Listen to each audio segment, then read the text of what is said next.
Mina olen Peeter, te vaatate videoblogi Näeme õues. Olen Jõhvi lähistel Tammiku asulas ja uurin 3 hiit ehk siis hiiepaika, mis neist on saanud. Siin on ka siis üks teadete tahvel, kus on ära toodud ka vana kaart ehk siis Tammiku praeguse Tammiku asula territooriumil oli 3 hiit: Kuusiku hiis, Salupea hiis ja Lepa hiis. Kui Kuusiku ja Salupea hiies oli eelkõige kuuse- ja tammemets, siis Lepa hiies oli lepamets. Need hiied olid omamoodi ikkagi tähtsad.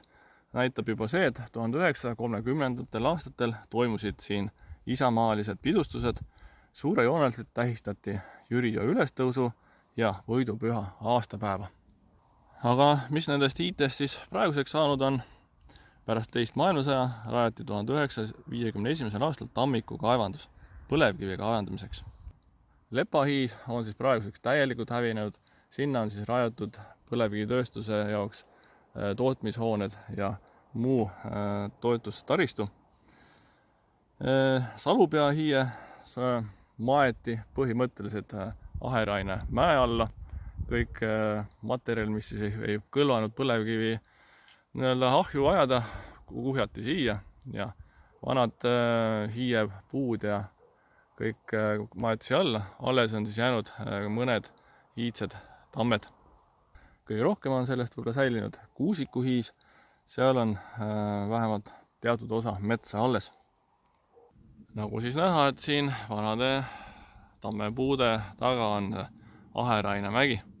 Praegu siis tahetakse sellest piirkonnast teha sellist vaba aja veetmise või looduses viibimise paika.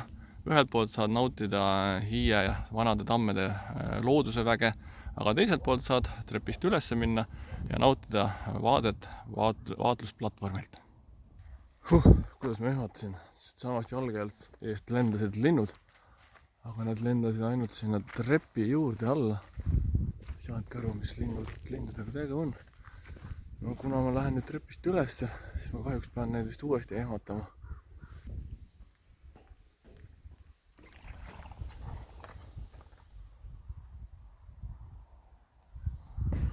Noja. Aga treppi mööda üles ja siis naudin vaadet. On siis tasandatud siin üks suur plats, aed on ka ette tehtud ning siit ülevalt saab nautida siis vaadet.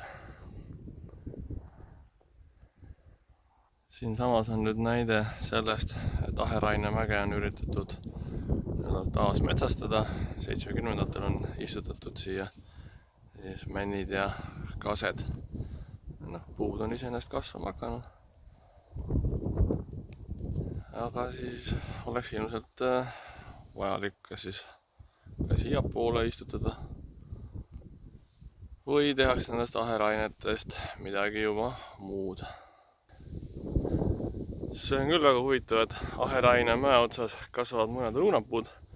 On need nüüd ise kasvama hakanud või inimesed istutanud? Ei tea, aga proovime ära korra.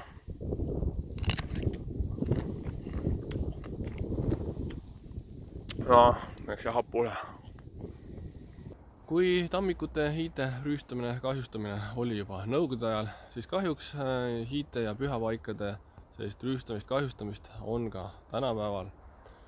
Hetkel näiteid tuua ma ei hakka, aga samas tuleks leida selline sobilik tasakaal, et jah, loomulikult ei ole vaja kaitsta kõiki puid ja põõsaid, aga samas inimene on osa loodusest, inimene leiab energiat loodusest, nii et miks mitte ka kaitsta seda.